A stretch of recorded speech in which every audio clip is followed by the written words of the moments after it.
sesilapha phambi kwenkosi ukuzwa izwi layo sesilapha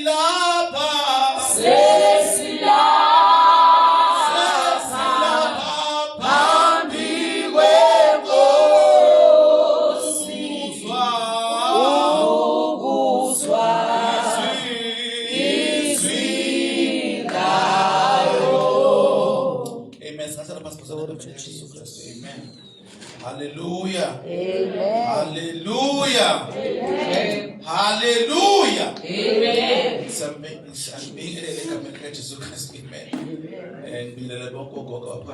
Amen. Amen. Okay, oh mama, amen. Intombi, insizwa, amen. Inja, hallelujah. Amen. Amen. Sunday school, amen. Binele nokusikazwa wami Yesu Kristu, amen. Siyabonga uNkulunkulu suka siphila ukuthi sikwazi vele sihlangane sizofunda izwi likaNkulunkulu. Amen. Akukho kusizakala ngaphandle kwezwi. Amen. Hallelujah. Amen. Ukunzima ukusizakala ngaphandle bani? Kunzima ukusizakala ngaphandle kwezwi. Amen. uNkulunkulu mosanda kusindiswa noma ungasindiswanga, if ever kukhona into ayenzayo ungalazi izwi, wazi ukuthi ukuhawukele noma ukwenzele umusa. Amen. Hallelujah. But emnganeni bakho ke uzolindela ukuthi ukhule usuke emnganeni ungene ebudodeni. Amen. Amen. Ngasho ukuthi kukhona izinto ozenzela izingane.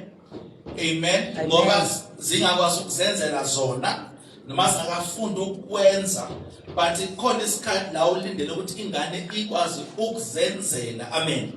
Wena uke wakhule kumkhuleko wathi Nkosi ngicela ungixoshele uSathane, ungilele noSathane, and uNkulunkulu wawuphendula wakulela leso sikhathi leso kulomzuzu lowo, not because kuyintando yakhe ukuthi alele noSathane into ayihlosele le, but because kungazi ukuthi wena unegunya nelungelo lokumelana noSathane ngokwakho. So uNkulunkulu wangenelela ngenxa yobungane bakho. Na ukuthi kwasebenza leso sikhathi akusho ukuthi kohlezi kusebenza. Amen.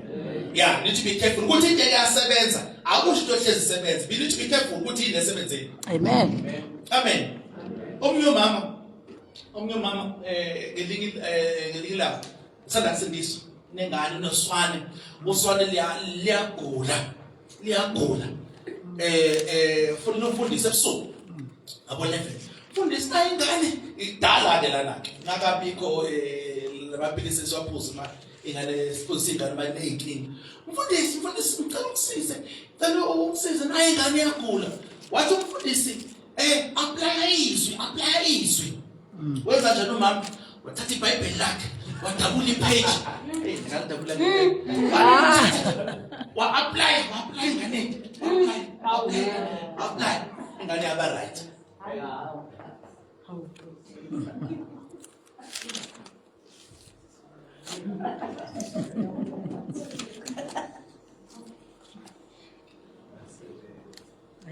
uNkulunkulu wenze kanjani? Uchaza kanjani? uNkulunkulu mhlangabezile ekukhuleni kwakhe.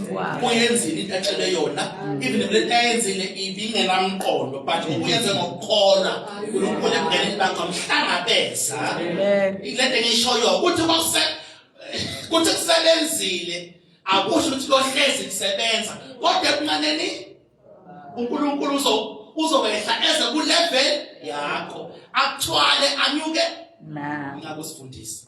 Amen. Kade nasi ngisasho nabungozi bokwazi kuba nolwazi. Ungazithola ulwazi uNkulunkulu lindele ukuthi uoperate uwenzise komuntu onalo yabona. That's why ezinye izinto omuntu manje uzenza sindisiwe umuphinde uzenza futhi akusafani, akumele kufane futhi ngoba uyakhula. Yesiyezwana. Amen. Wala apply izwi impela yaphinda ingane. Nikhona bazalwane. Amen. Amen. So sabonga uNkulunkulu maphambi kwenu uThembiso akasibe umntana uNkulunkulu osindisiwe. Amen. Ngisindisiwe ngiyamthanda uJesu. Amen. Right. Sisenkonzweni esifundisa mshelo ukuthi mangiphambili sizobe sifundisa amen ngoba kuningi okudinga ukuthi ufunde sisemuva futhi amen. Ezinye izinto sayifundisa sewukhwehliwe futhi so kuningi so sisenkonzweni yokufundisa amen. Ngishelo ukuthi ngizofundisa ke ngizofundisa amen. Right ngize ngithengela newayla neshandisa funa kubona ngathi hayi nasi abhala manje siyabonga ngaloba khona lama exams maduze nama exams ayeza manje ubonile ukuthi le ndaba yokudlala le asifezubhala udokotela la kulikani ke ngalapho amen. All right. Last few days namaviki ambalwa kukhona izinto esikhuluma ngazo amen ezibalekile ezisisekelo amen. Ngazi ngenzeka ukuthi okay ungaba mdala empilweni kodwa ubengane ekholweni amen. Ungaba neminyaka ekholweni kodwa ubengane ekholweni you need to be careful yeah ayala iminyaka ubusu kuko biyaba mhlawumbe ngale ya apply ngaphesha kwethuni la mhlawumbe iyabala iminyaka ungaba indala ekholweni uma ngisindise mina ngisindise 19 years okay ukukhula kwami ekholweni aqala ngokuthi ngasindisa 19 ukala ukuthi izwi ngelazi kangakanani ende ngiphila kangakanani amen.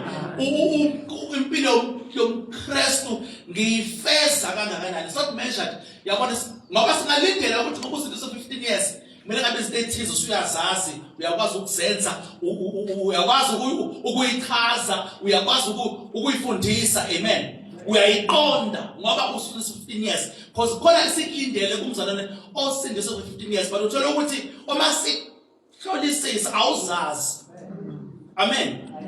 So as much as siyafisa ukuqala ukukhula kumzalwane ngeminyaka ayisindisiwe but it's not yadependa ukuthi lo mnyaka u15 ubudlani ubulalelani wazini iqinise limsuka nje lelo yes nasesikoleni ya-apply futhi ngokuthisha uma senifika ka-matric athi achaze into anibona ebusweni ayadikile akumele niyakwazi lokhu into ka-grade 10 le lento efika ka-grade 10 sesiwakhela phezu kwayo njengoba nichaza lokhu kuwakhela phezu kwalento elifunda ka-grade 10 because indlela ukuthi lento usudlulile kuyo ayazi amen. Ingakho sibalekile ukuthi isisekelo sethu siqine amen. So khona izinto besikhuluma ngazo-ke the last few weeks niyakhumbula awuchaze kumlando quickly 1 minute yini redemption yini uhlengwa okay sihlengwa ngobani sihlengwa ubani who but sihlengela uJesu usihlenge ngani how usihlenge nini when pendula when sihlenge nini ngokufa kwakhe that should fall under how so usihlengile okay that's fine nini okay no all right okay kusizile ukusizile ukuhlenge ngani ngokufa kwakhe okay who where esiphambanweni liphizwe okay dolobhe Israel okay emhlabeni akithi siyavumelana right who okay ubandezana why because uthando I'll take it that's okay that's fine konke lokho sikubiza ngani umongo noma ngiyabhala angibhaleli kuze ngoba ngibhorekile angibhala ngoba ngibhorekile hayi umongo lento lesibiza ngomongo who mawufundiswe wazi who what why when why bese wazi ne-application leli verse li-apply kanjani kimi hayi ukuthi lichazani kimi ngoba songena enkingeni bathi lichazani kimi so kuma nezinye izinto li-apply kanjani kimi manje amen sengiphila after isiphambano iyezwakala sikhona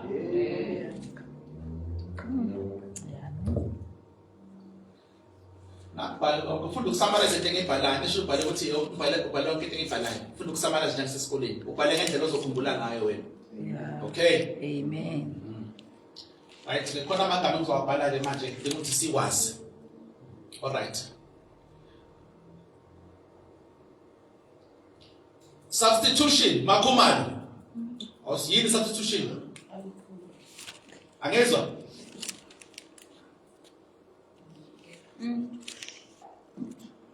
Substitution. Ushintshe. Angezwa? Unikezelo. Ushintshiswano, unikezelo, ngiphilela igama. Ushintshiswano. Spell U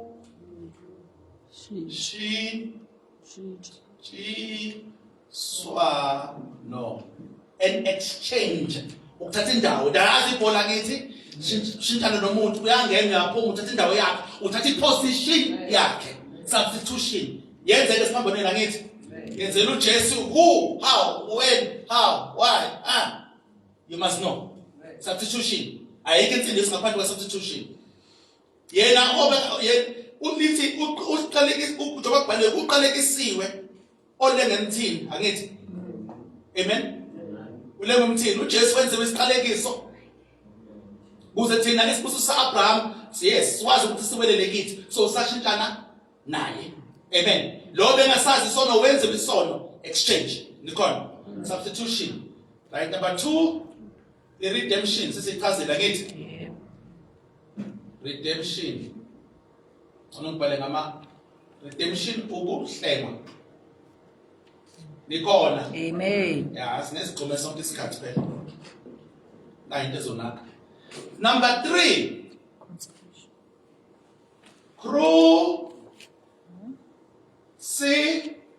Crucifixion.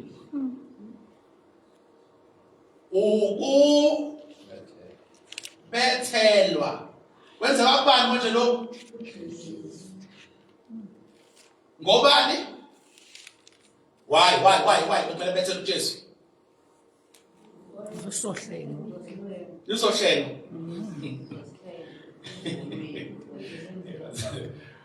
Siyavumela ukuthi abethele uJesu ngithi. All right. Okay. Crucifixion bethelwa lokho. All right. Number 4.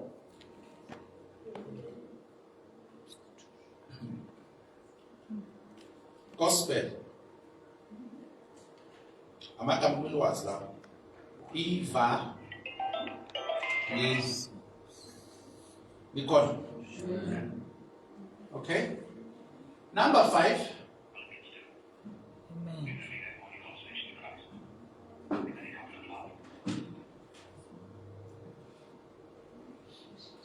New creation. Isidalwa Isisho.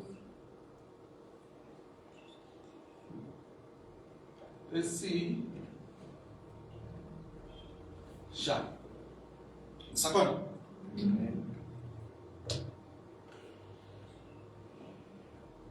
Sakhona. Maka umuntu wazi la. These are basics. Isekelo lesi. Ungazi izinto lezi akusizi khona into ejulile. Sithi go deeper. This is basic. Okay? Number 6. Number 6. Repentance.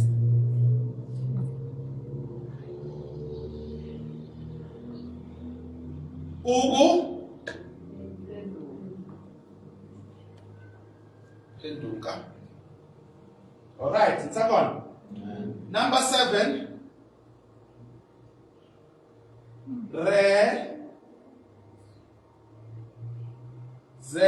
Resurrection.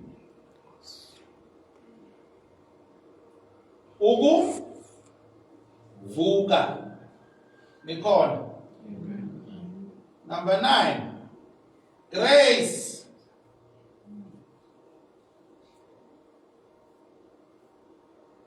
Umusa. Number 10. Mercy. Yini mercy? Umusa futhi. Isawu. Isihawu. Isihawu. Isihawu. Ububele.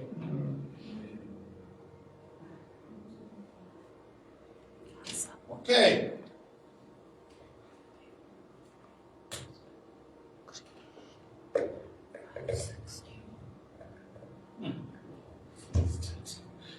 Number 11.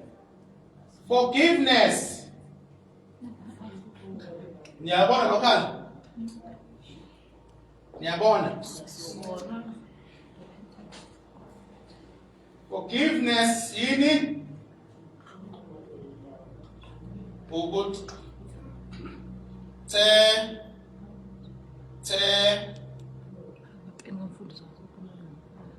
lela xolela right andikho wrong. Remission. Abanye uyaqala ukuzwa leli. Remission. Inkonani? Bonelelo. Remission. Ukusulwa. Awubonakala already mfundisi. Awubonakala already Muzi. Okay, let's change. Let's go back to black. Black yawenza kahle. Black kwenza kahle. Okay. Onamanye amagama alinge ebalekile regeneration.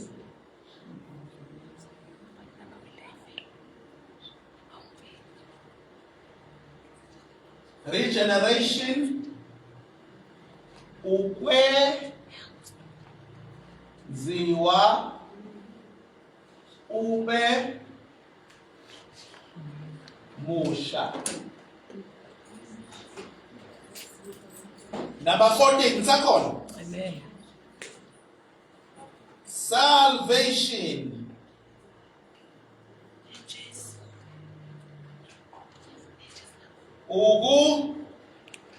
Sindiswa.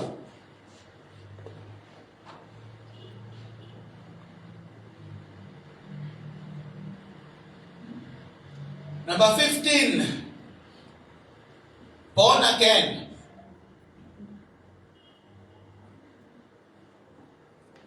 Born again. Ukuzalwa. Ngicela focuseni. Ukuzalwa kabusha.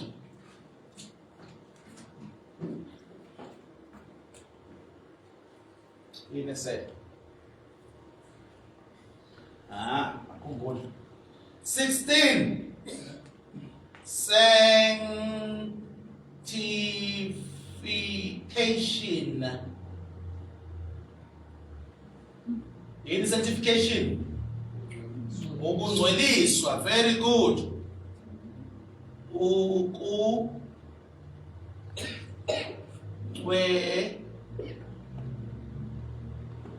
Liswa. Right, holiness. Wow, nalazile lo. Holiness.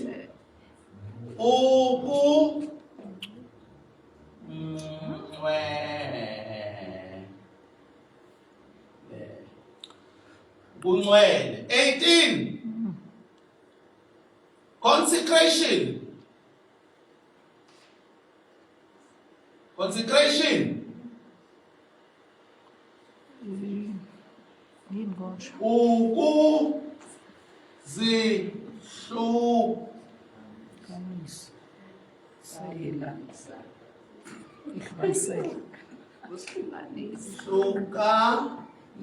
Hlukanisa.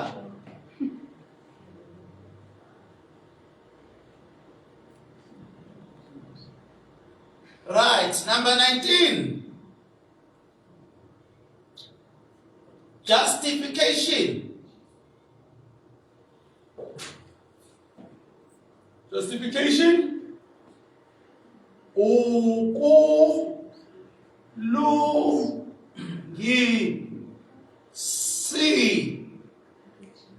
Ukulungiswa. Amagama lonke umlwazi. Wachaza. ingxenye yepackage insindiso. Nikhona? Blue. Blue niyabona lithi blue. Uyabonakala blue. Uyabonakala blue.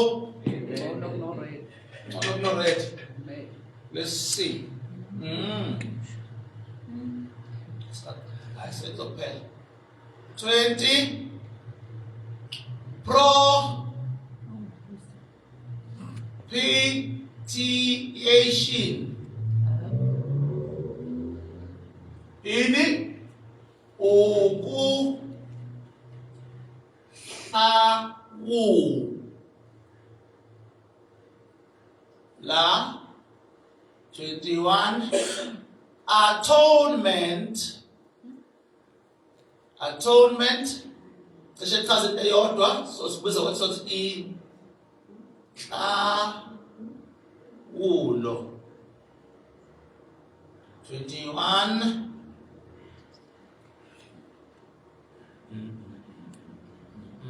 22, sorry. Condemnation.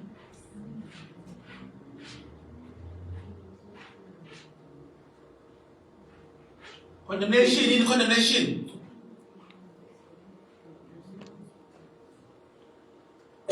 Laugh. Oh, very good. Laugh.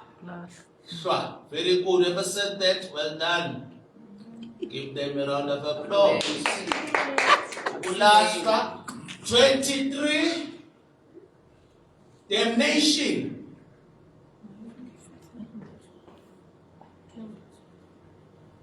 In damnation, Ogulashwa, Ogu, Ha, Ade. Say a better match. How about Pala? Working position. Innocent. Okay, salamat amount 3. Let's go back. Glorification in Kazimuli. Oko Kazimuli. Kazimula. Amen. 25. Righteousness. Righteousness in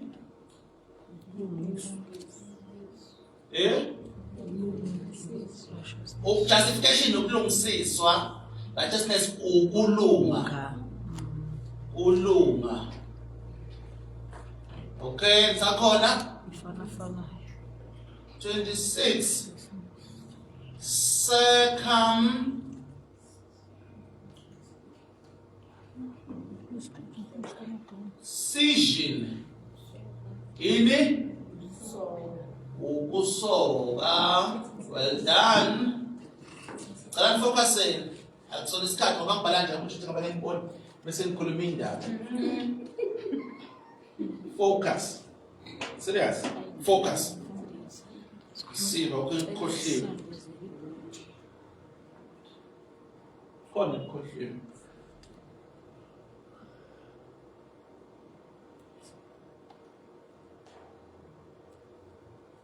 Identification. ID. 28. 27. Identification. Okay? Resurrection ngibhalile ukuvuka. Consecration ngibhalile, holiness ngibhalile. Propitiation, condemnation, glorification. Gospel ngibhalile. Ayiphelele. Forgiveness ngibhalile. Remissions ngibhalile, no listening bone. Bazalwane, this is kubalekile into engibhalela. Yes. Kubalekile ngikubhalela. Kubalulekile.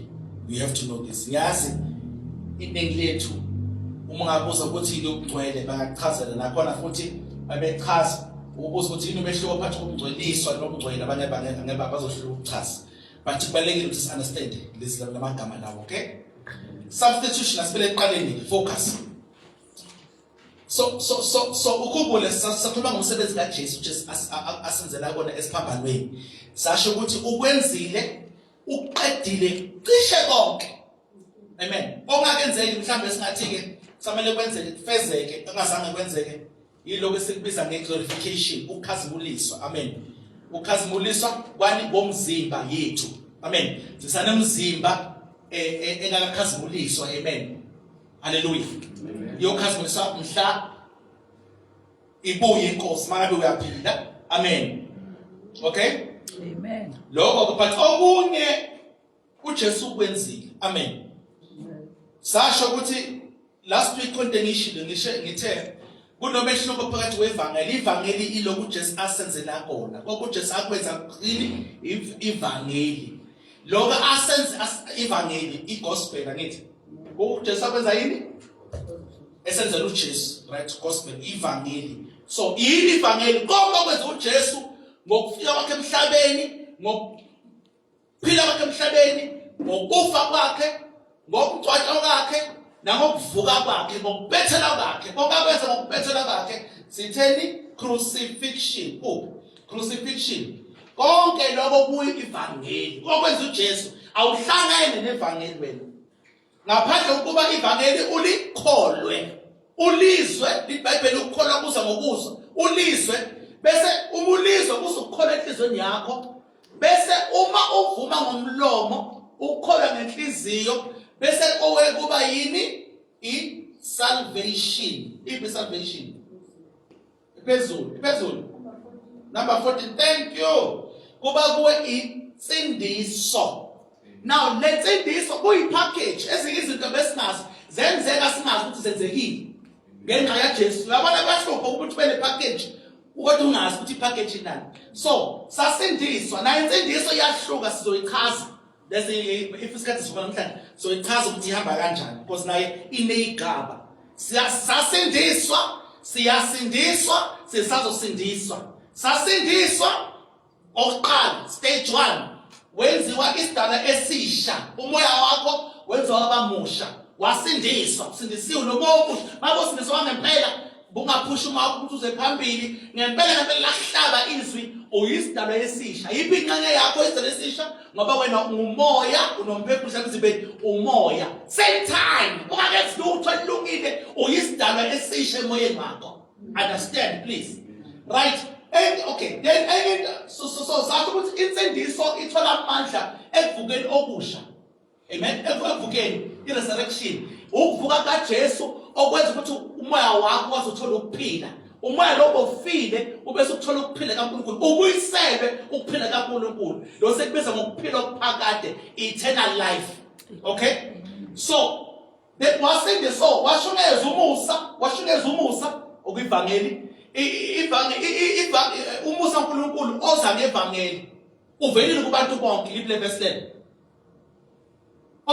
Umusa uNkulunkulu ofika ngevangeli.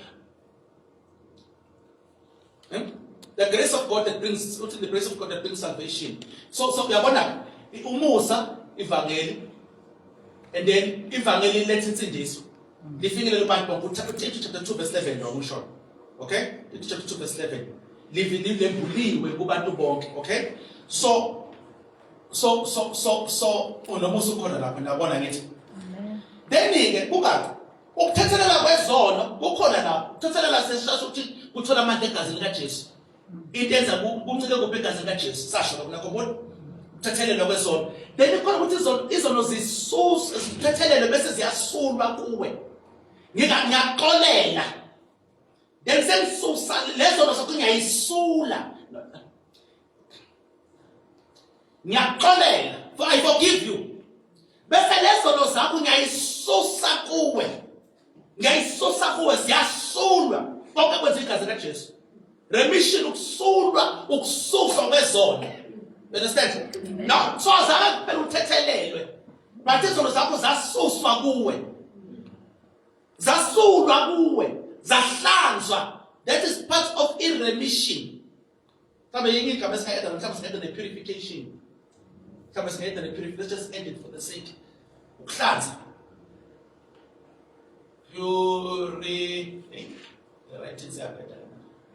Purification. There's a day you go back. Wathola umusa waphinde futhi wenza njani wathola upele. So umusa phakathi sikhumbuza yini umehlo phakathi umusa nopele. Umusa umnikeze okufanele. Awudeserve lokho, I'll give it to you as a gift. Kodwa upele ukunikeza ukuvimba kubakunikeza okufanele. Ngamanye amagama ngiyabehlulela ngiyajaja ngiyapanisha but ngizokunikeza upele. So I withhold lokho okufanele, mercy. I give you okufanele, grace. You understand? So uNkulunkulu wenza kokubili lapho kumele asijezise khona wangasijezisa sifanele ukujeziswa mercy. Lokho bekasifanele yini i-redemption, besikafanele yini i-resurrection, besikafanele yini i-forgiveness, wasinikeza umusa. Sentolani? You understand?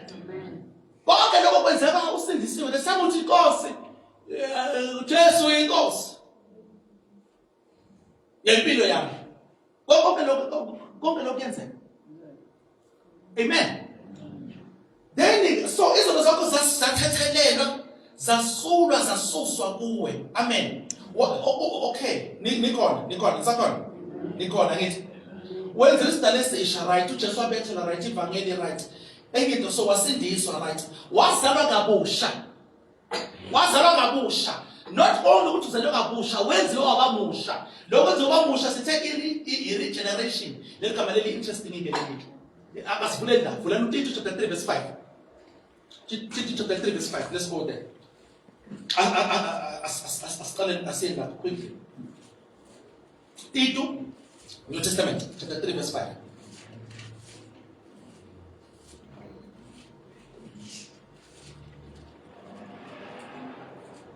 Okay, yeah, Tito chapter 3 verse 5.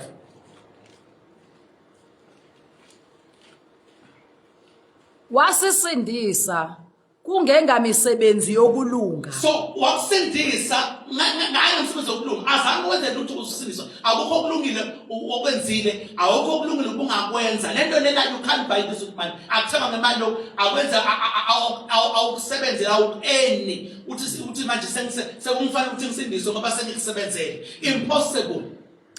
Lento uJesu wayenza ubungakwazi ukusenzela wena. Never forget that. Yaqhubeka. Wasisindisa kungengamsebenzi yokulunga esayenzayo thina.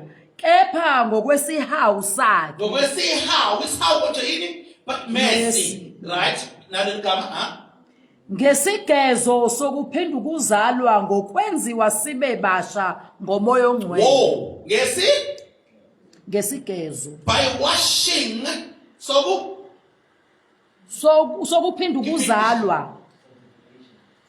Give me the verse in English. Which Bible is soon? Okay, I'll put this and see what. EB version. What's the version? Good news. NIV. Okay. 3:5. Okay. Food. Not by works of righteousness. Not by works of righteousness. I am saying zokulunga. Umsebenzi wokulunga ilindele usulungisisiwe. Once you've been justified, justification usulungisisiwe. So walungisiswa yiloko kwenziwa uJesu. Kwabese ke sewulindele ukuthi wenze ukulunga. Azange usindiswe ngokulunga kwakho. Very important, right? Not by works of righteousness. Which we have done. Which we have done. But according to his mercy. But according to his mercy again, yeah. He saved us. He saved us. Now slowly, yeah. By the washing of regeneration. By the washing of regeneration. Oh, regeneration, mommy. Number 13. Thank you, Bantabasha. This is important. Watch. Siyaphinda jena kunojinda kunofuzo.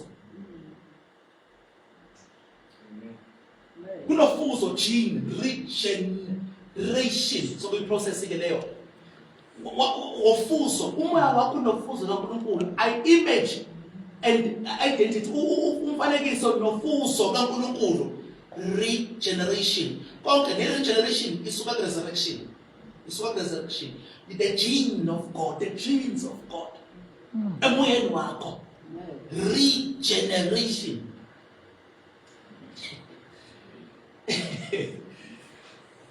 regeneration hayi generation sensitive no being the foot generation kufana njengo repentance repentance uphenduka okulindelekile ukuthi ukwenze uyasindisa bese uyaphenduka awuphenduka bese uyasindisa hayi usenkonzeni right no uzama ukuphenduka uma kasindiswa yabisa usufuna ukwenza umsebenzi yakho no akwenzeki hayi no ubani wathi no vele uthatha athendense isifana njengephilisi lokuklinisiso uvela uphawonse nje phakathi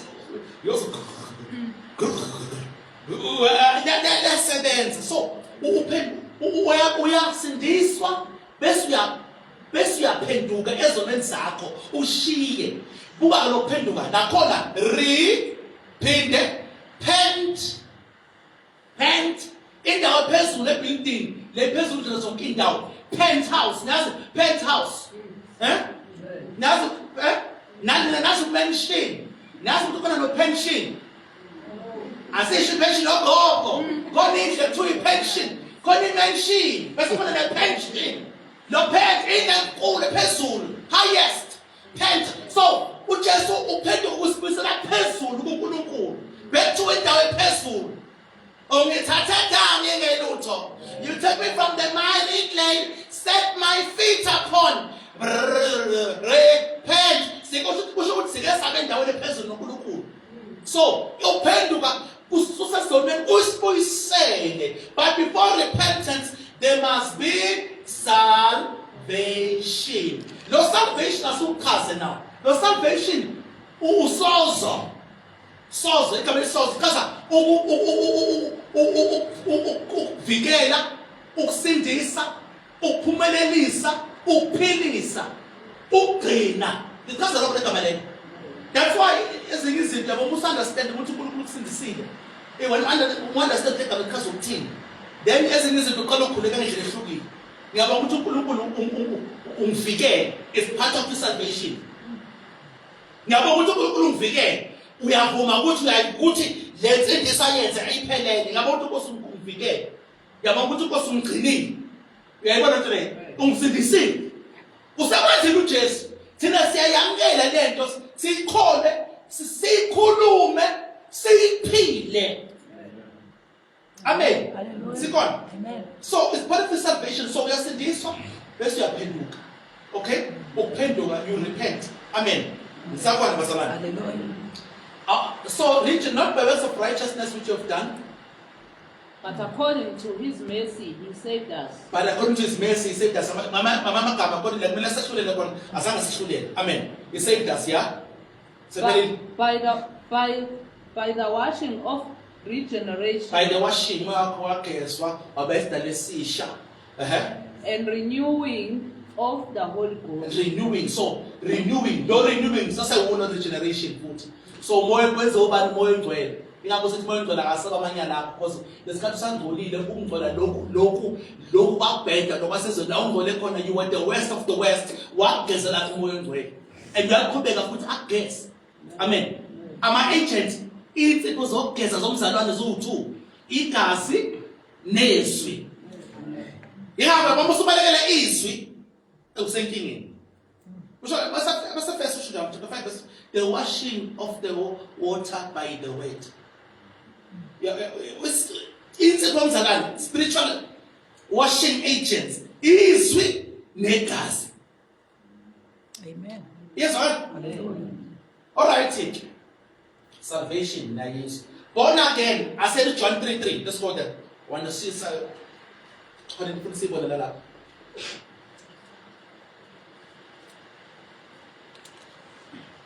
uJesu waphendula wathi kuye, ukhuluma noNikodimi, qhubeka. ngiqinisile ngithi kuwe. Funga kabili, be careful. Masafunga kabili umgadi, lento azokhuluma ibalekile. Amen. Masefunga umgadi.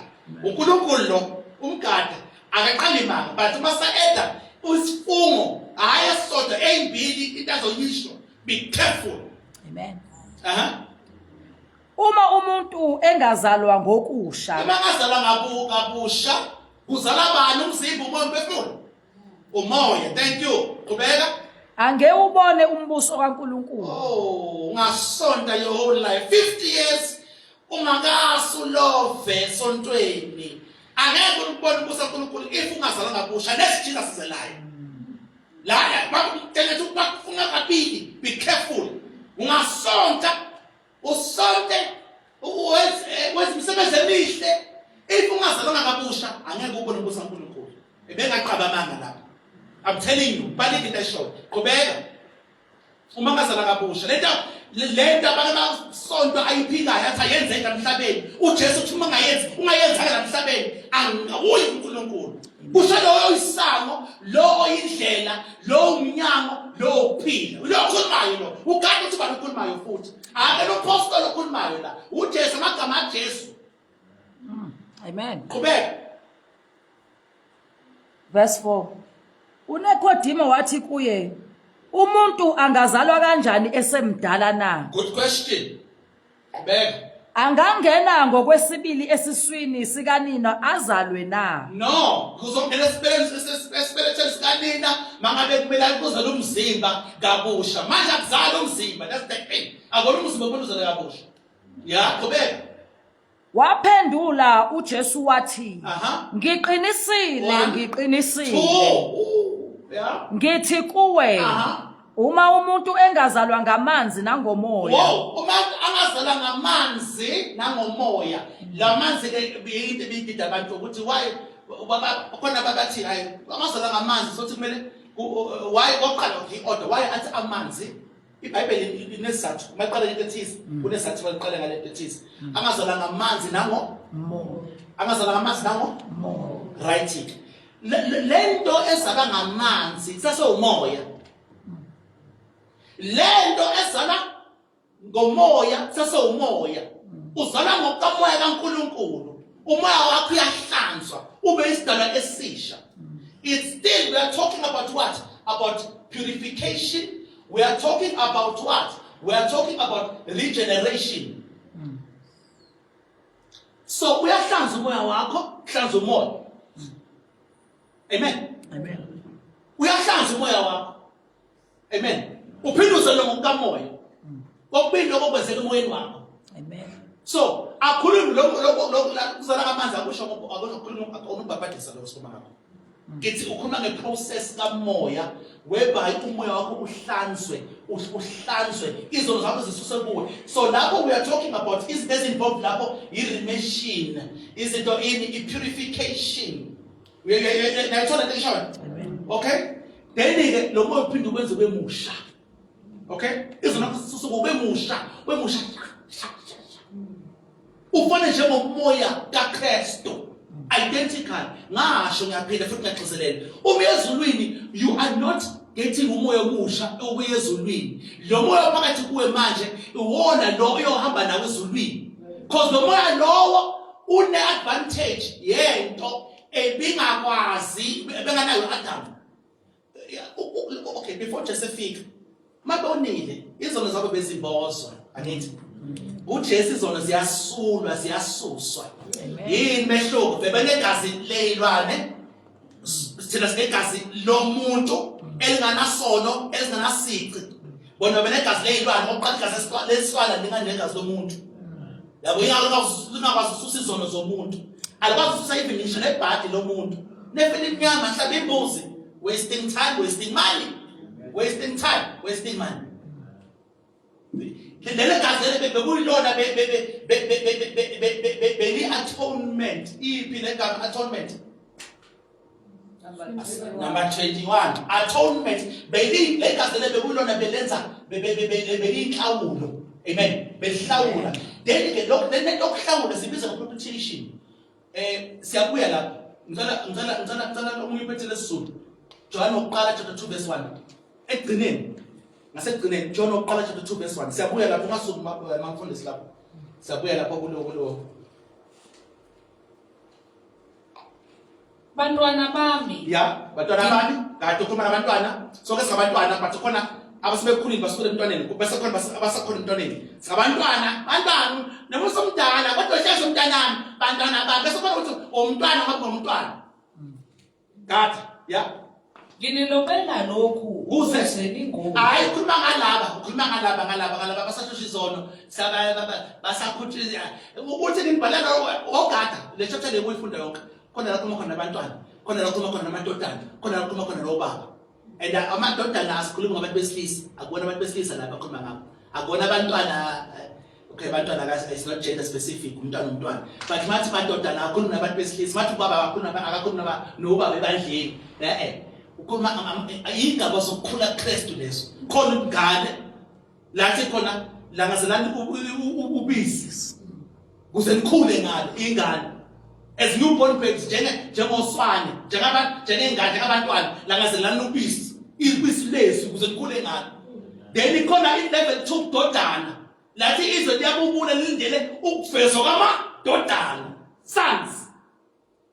Kodwa nasenqaye kunene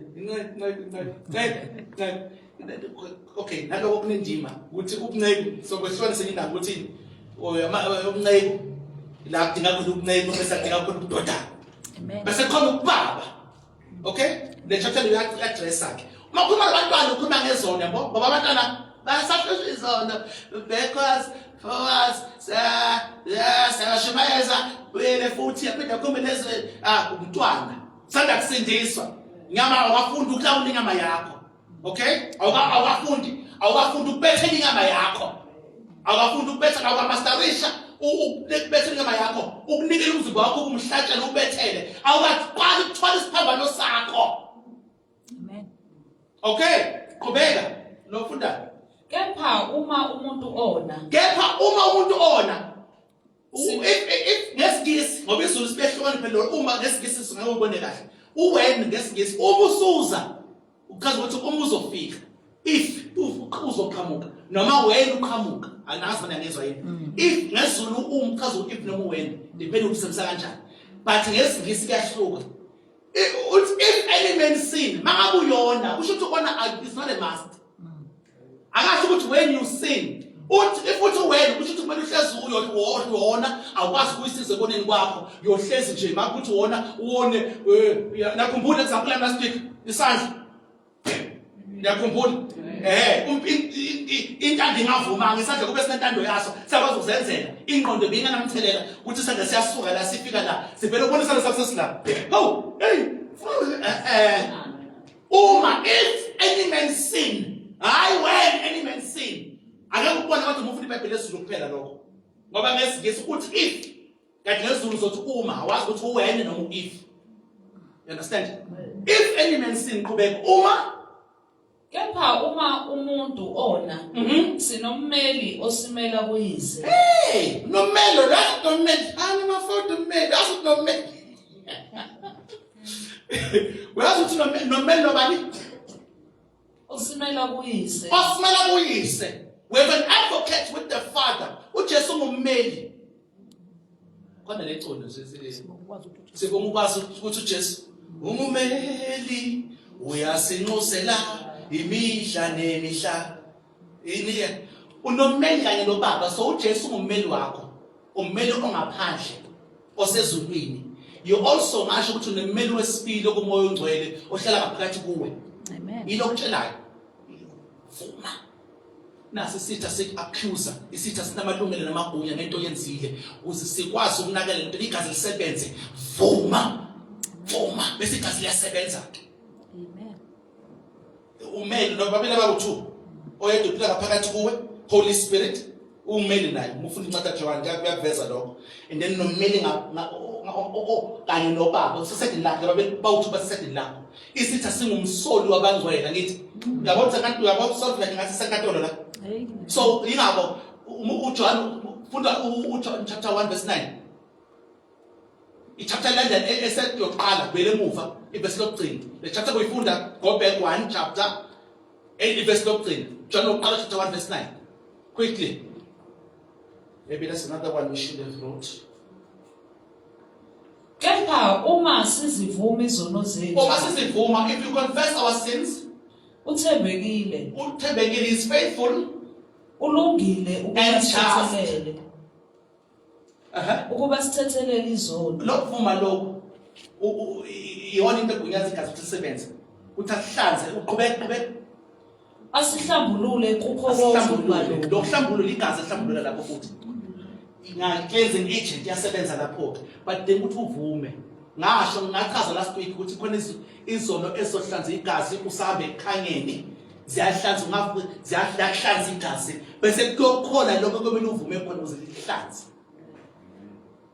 Okay? Ilana ke umbele basebenza lapho ke ummeli because the next verse la ngasho ukuthi iBhayibheli nama verse phela ngabhala nama verse chapter 2 verse 1 la befunda khona is after of verse 9 le chapter la funda khona manje. So siyavuma uma ngabe ukuthi bantwana nganilobela kuze ningone ngabe khona phakathi kwenonayo sinommeli kanye nobaba. Yabo? Nikhona sakhona? Amen. Isebenzisa indaba yommeli. Balekela kummeli. Balekela kummeli. Vuma konke kummeli. Mummeli athi vuma ngaphakathi. Vuma. Ngoba sins we have an accuser. Yini accuser? Umangaleli. Satan. Akavela mangaleli. Sometimes it can be false accusation, sometimes a true accusation. You need to be careful. This now we're talking about izinto zikamoya, into kamoya manje legal. Uthi uqinisile yini? Untshontsile. Untshontshe ngasho ukuthi ungantshontshe, you need to be careful. Lo muntu okutshontshela pray ukuthathelela kwakhe is very important. Uthi yabo because manje hayi inkosi ngiyaxolisa ngitshontsile. If lo muntu lona lo umtshontsele angaya ahamba esangomeni eminyangeni uyazi ukuthi ngashaya usindise because of illegality, because ngento ngithetha kamoya uthi isiqalekise sikasizathu asizi sikhona ke isizathu ukuntshontsile ngempela ukwenzile futhi awuphendukanga awuvumanga igazi akwazi ukukuvikela ungashayeka lapho. This you need to understand ukuthi sebenza kanjani into yegazi. Bathi umuntu levuma vuma actually uvuma kwakho ngenza ukuthi uvikeleke. Amen. Usuvumile nokukho yabo uma once usuvumile amandla kaNkulunkulu ayakhulula ukuthi akuhlanze and then akuvikele uvale ugama olunesile. You understand? Ungashayeka abazaphela ngasho lokufeba ngichaza kule ngichaza kunesile ukuthi nokufuze ukuthi ukufeba sibenza kanjani. Ya ushadile ungashadanga technicalities. Umuntu ozona kathakatheka uyathakatheka. Take it from this one ukwathakatheka lo ukathakatha lo wathakatheka futhi esindisile ezazi zonke lezi zinto lezi kodwa ngoba phela ke ukufeba susugami. Inkosi amen. Ya inkosi yami inkosi yami wazaleka kabusha wenza isidala uzaleka kabusha wenza wabamusha waba isidala esisha inayitholela kula mfanele kusho umuntu ozaleka kabusha. Right, then asikhulume noku inesele. Okay, justification sizobuya kwe dingisikhathi. Propitiation i process okuhlawula.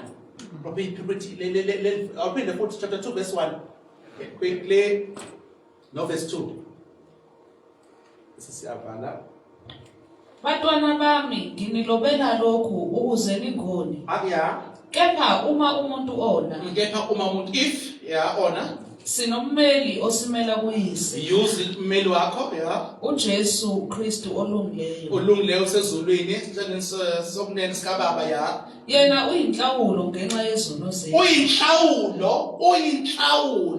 Uyinhlawulo. He is the propitiation inhlawulo. Legama leli propitiation oyinhlawulo. Naleli lithi atonement is the atonement ebengasebenzisa. Uyena usithatha isikhala uthatha indawo yale yemvu leya le mihlatha kuzivula isikhala leli thole leya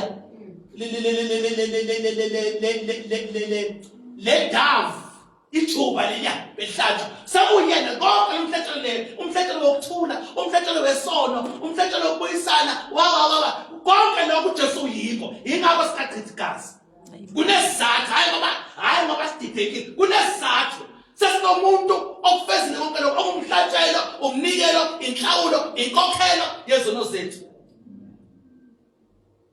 You understand? Amen. And igazi lakhe lisakhuluma namanje abudingi ukuthi aloku aphinda ayova futhi phinde kuthiwa hayi ukufa lokho akwenza last year sek-expire kudinga ukuvusela. No, le gazi leliya lisakhuluma. That track more than 2,000 years ago lisakhuluma lisambile lisenamandla alidingi ukuvuselelwa. Ngasho ukuthi Jesu angeke akasoze abethelwa kabili. Never. Lokho akwenza kusamile. Amen. Yezwakala? Amen. Need to understand. So propitiation there. So inhlawulo, atonement, ukuhlawulelwa, propitiate. Okay? Number 20. Writing. Angeke wachaza wonke namhlanje bazalwane. Glorification ukukhazibuliswa sokuchaza. Mase sikhuluma ngokuvuka, sizokhuluma ngokuvuka. Inhlobo zo7 zokuvuka ikhona. Amen. Amen. Sizokhuluma ngalokho. Circumcision, ukusoka. Right. Let's explain this one. Ukusoka lokho sikhuluma ngakho sikhuluma ngokusoka kwenhliziyo. Okay. Kwazi kube angakafiki uJesu angakabethelwa wavuka umntwana kaNkulunkulu kuyisizwe sakaIsrayeli abekuyisona isizwe kuphela esazana noNkulunkulu owadala abantu uNkulunkulu ukhethe sona ukuthi azembule ngaso emhlabeni wonke kunezathu so ichaza masifuna sithi uzokugcina ukuthi why akhethe leso sizwe leso ngoba saqala ngoAbraham. You understand? Sizochaza ukuthi indaba uNkulunkulu akwenza sekuqaleni lokho lapho uNkulunkulu wanikeza uAbraham umyalo ukuthi ke kusukela manje uphawu lokuthi umuntu umntwana wami noma ungowami noma umJuda umIsrayeli ukuthi umuntu wesilisa ngesuku lesi-8 ezelwe asoke ngosuku lesingakhi hayi masana 12 hayi masana 15 hayi masana ebudodeni ngosuku lesi sabona lokusoka amaXhosa ngadideki lokhu kwenzeka 8 days. 8 days uze so bekukusoka kwenyama.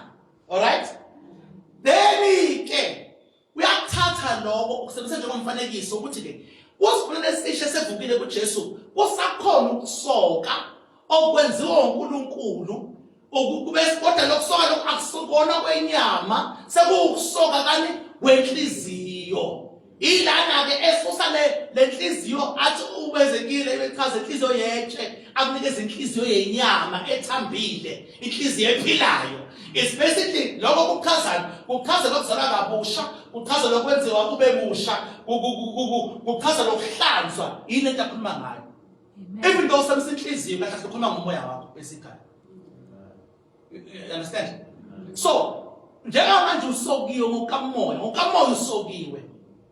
usokiwe ngokusindisa in there is ukusoka phakathi. Do you understand? Amen. Okay, so the circumcision there sesiyichazile. So ozokuthi hayi kusisindisa because lento ikavuka amaJuda mufuthi iBhayibheli lakho ufunda incwadi yezenzo ufunda incwadi yaseGalatia iyavuka le argument. AmaJuda beyazi ukuthi thina koqala ngokwempakamo yithi kuphela abantu bakaNkulunkulu abazuNkulunkulu wangempela uNkulunkulu weqiniso.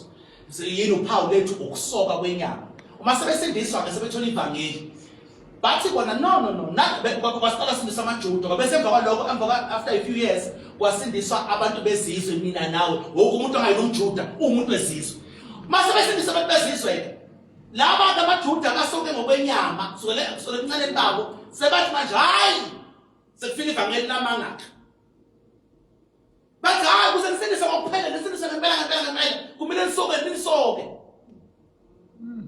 Kwase babiza meeting biza ngeJerusalem Council bahlala bonke abapostoli bathi no kukusho manje lakithi ukuthi bangasoka ngoba into abayisho the reasons abantu bezizwe bagcoliswa ngomoya ongcwele bangakasoki. Sothi manje uNkulunkulu bone kuhle ukuthi baneze umoya ongcwele abaneze isipho somoya ongcwele njengoba wasinikeza nathi ekuqaleni thina sokiwe bona bangasokwanga asikho isidingo ukuthi basoke phela bangabantwana bakaNkulunkulu that are settled But abanye hayi niyagula nina hayi niyagula msakana niyagula senishiya baqhubeka bayishumela nabangele lento leyo bahamba baqala ezaba inkolo nenkonzo bathi ukuba simele ukuthi umuntu wezizwe kumele asoke even today bakhona basakhona bashumela ama-Judaizers. You understand? Amen. But it's out there to soke busumntana kaNkulunkulu. Ya nokusoka abantu besamekhona hayi la Israel kodwa kwezinye inkolo zibukhona uyazi uthaba ukhona kwezinye inkolo kusoka abantu besimame. Amen. Okay. Justification sobe simchaze. Sanctification no holiness no consecration no justification sobe simchaze. Condemnation sobe condemnation kulaba soma 81. Hayi samchaza condemnation. So bala. Glorification sobe simchaze masichaza ukuvuka. Righteousness sobe simchaze. Identification yamazi. Purification simchaze. As no kanje, as no condemnation. Last one. Pastor Romans chapter 8 verse 1. Kanjalo akusekho ukulahlwa kwaba kuKristu Jesu. Akusekho ukulahlwa. Noma ngona noma ngafeba noma ngabuyela mthakathe akusekho ukulahlwa kulabo baKristu Jesu. Iphelele. Iphelele. Wrong aphelele. Depende ukuthi ufunda lephi iBhayibheli. King James, there is now no condemnation to them in Christ Jesus. Yebo.